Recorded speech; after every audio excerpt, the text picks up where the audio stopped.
Lame duck Speaker of the House of Representatives Paul Ryan denounced Donald Trump during the 2016 presidential primaries but then inevitably swallowed his pride and embraced him after he was elected, making what his confidants called Paul's deal with the devil, reported Politico.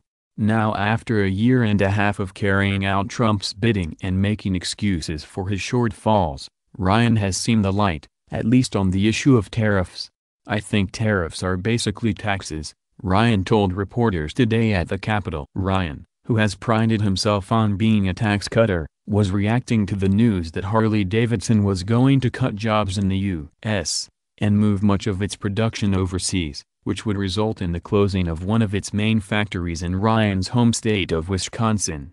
"What ends up happening," added Ryan, "is you get escalating tariffs and end up raising taxes." Last year, Ryan chose the now-doomed Harley-Davidson plant in Wisconsin to stage a press conference to tout the benefits of the Republican tax bill, which provides huge benefits to the super-rich and big corporations. Now Ryan says the benefits of Trump's tax cut bill are being undermined by the trade war set off by Trump's unilateral imposition of tariffs, leading to inevitable retaliation by our infuriated trading partners. "One of the reasons we did tax reform was to make it easier for businesses to keep manufacturing in America and export overseas," Ryan said today.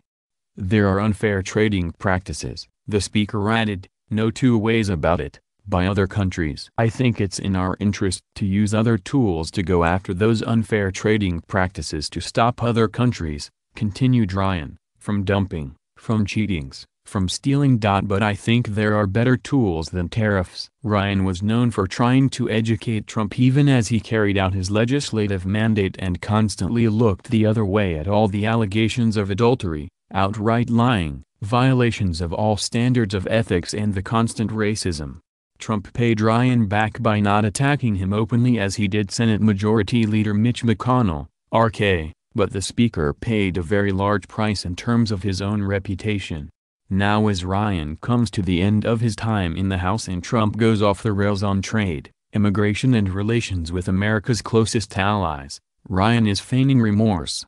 For the affable Wisconsin kid who moved to Washington a quarter-century ago, eager to make his mark on fiscal policy, wrote Politico in April, when Ryan announced his exit plans, the harsh reality is that he might be remembered more for accommodating the impulses of the 45th president than for crafting a generational overhaul of the tax code. It is impossible to feel too sorry for Ryan after he spent all these months empowering Trump through his actions and his inaction. However, there is a certain sense of justice in seeing Ryan finally trying to get on the right side of history long after the corral gate has been left open and all the sheep have escaped.